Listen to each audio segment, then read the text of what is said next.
9 film Korea yang pernah dibintangi oleh Park Shin Hye.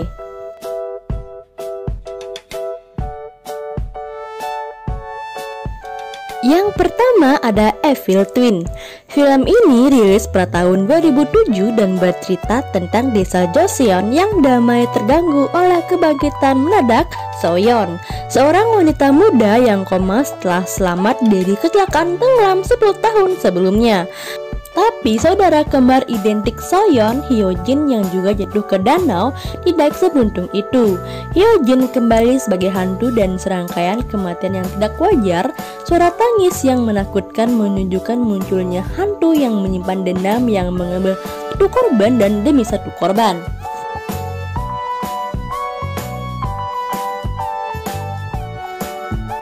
Yang kedua, Sherano Agency. Film ini rilis pada tahun 2010. Film ini menceritakan tentang sebuah agen perjodohan, tapi bukan agen perjodohan biasa yang bisa mengatur kencan buta para kliennya.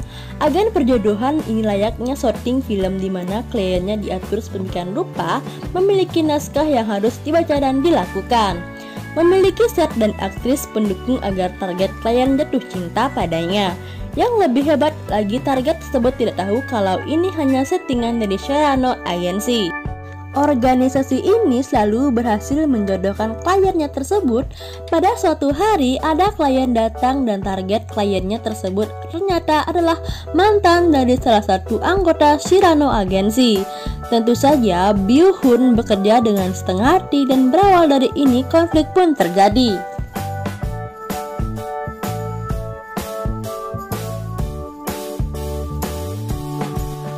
Yang ketiga, One Perfect Day.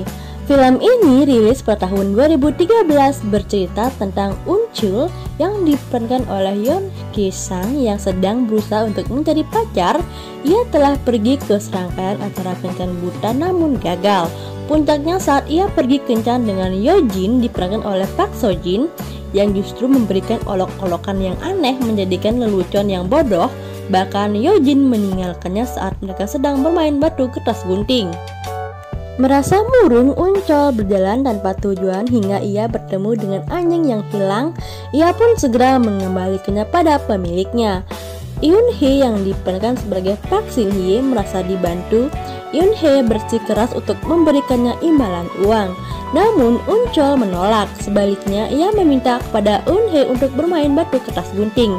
Jika ia menang, Eun-hye harus berkencan dengannya, sementara jika ia kalah, ia akan pergi dan tidak akan mengganggu lagi.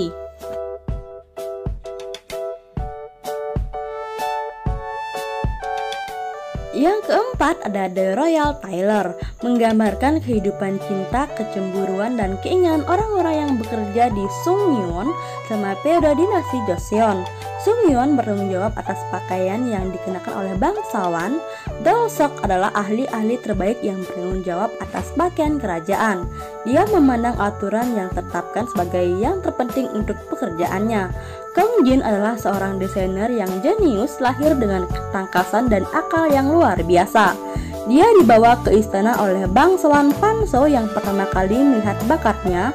Raja dan ratu kemudian terlibat dalam kasus kritis karena pakaian kerajaan yang dibuat oleh Dolsok dan Kang Jin.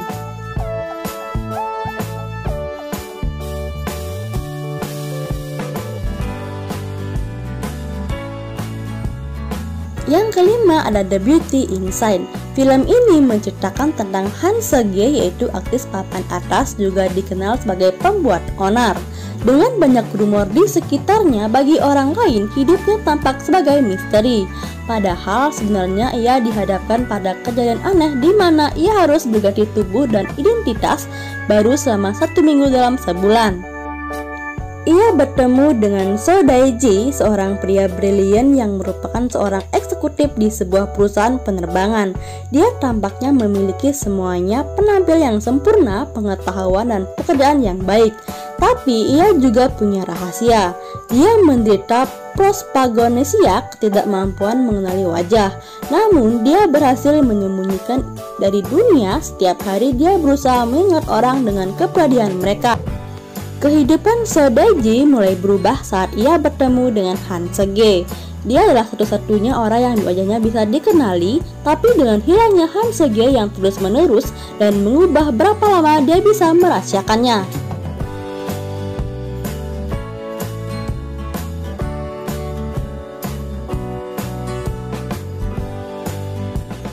Yang keenam ada My Annoying Brother. Film ini menceritakan tentang Do-sik dibebaskan dari penjara berkat adik laki-lakinya Do-young.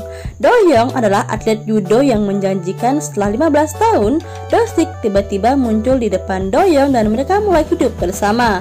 Do-young terlibat dalam kecelakaan sebelum pemilihan tim nasional.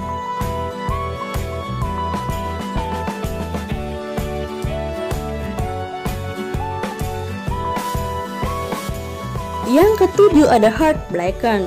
Film ini menceritakan tentang tunangan dari Raja Keuangan dibunuh dan putri Raja Keuangan menjadi tersangka utama. In Tae-san adalah seorang pengusaha kaya raya yang berpacaran dengan Yona, seorang aktris cantik. Ia mencintai Yona dan hendak menikahinya, tapi putrinya Mirei tak menyukai Yona. Tae-san kemudian meminta Choi Hye-jung, seorang pengacara muda, untuk menjadi pengacaranya Mira. Bukti pembunuhan itu terekam pada CCTV yang dipasang seorang pemuda bernama Kim Do-myung. Tapi Mira kemudian menemukan fakta tak terduga di rekaman CCTV itu. Di sisi lain, In Tae-san meski dari luar terkesan sebagai orang yang materialis, sebenarnya juga sangat menyayangi putrinya. Suatu hari Mira menemukan video seks Yona dengan bekas pacarnya dulu. Ia meminta untuk menemui Yona di klub. Keesokan harinya Yona ditemukan tewas terbunuh dan Mira pun jadi tersangka utama.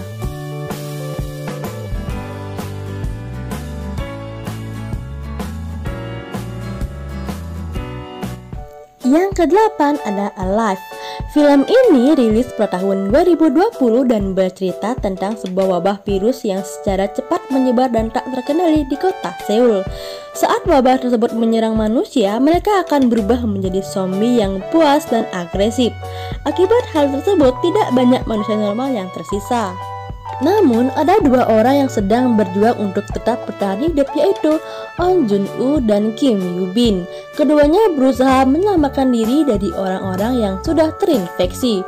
Jun-woo dan Yoo-bin terjebak di apartemen masing-masing dan tanpa adanya akses seluler maupun internet. Keduanya hanya dapat mengandalkan berita di televisi dan jendela apartemen untuk mengetahui apa yang terjadi di dunia luar. Jun-woo memanfaatkan teknologi untuk bisa bertahan hidup. Dia adalah orang yang hobi bermain games di komputer.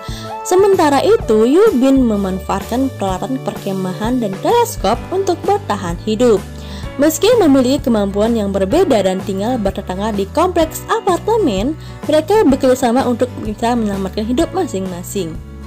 Meski memiliki kemampuan yang berbeda dan tinggal bertetangga di kompleks apartemen, mereka bersama untuk bisa menyelamatkan hidup masing-masing.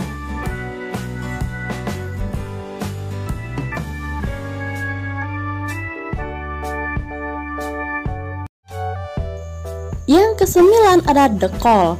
Film ini rilis pada tahun 2020 dan menceritakan tentang seorang wanita yang hidup di masa sekarang dan tanpa sengaja menemukan sebuah telepon tua di rumah masa kecilnya. Saat itu ia kerap mendapatkan panggilan telepon misterius dari seseorang yang menjadi temannya. Seo-yeon kemudian mengetahui orang yang selama ini menghubunginya ialah Young-suk, seorang wanita yang hidup di masa lalu. Mulai dari satu kali hingga akhirnya ia rutin menerima panggilan tersebut. Meski terpisah 20 tahun, keduanya segera menjadi teman baik. Banyak hal yang mereka bagikan lewat telepon tersebut. Sayangnya, pertemanan tersebut berubah menjadi kacau ketika masa depan terungkap dan masa lalu berhasil diubah. Hal itu terjadi ketika Young-suk mengatakan bakal menyelamatkan ayah Seo-yeon saat 1999. Tapi sebagai imbalan, Young-suk meminta Seo-yeon untuk mencari tahu keberadaan dirinya pada tahun 2019. Sayangnya, Young-suk jadi mengetahui kondisi tak baik di masa depannya. Hal itu membuatnya ingin balas dendam dan berencana mengubah masa lalu.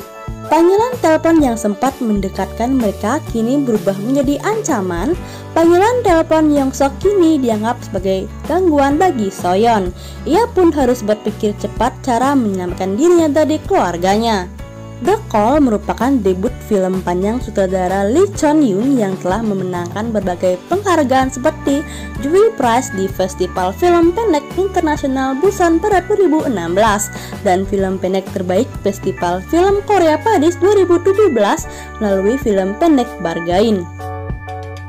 Nah, itulah 9 film Korea yang diperankan oleh Park Shin Hye. Sampai jumpa di video berikutnya. Bye bye.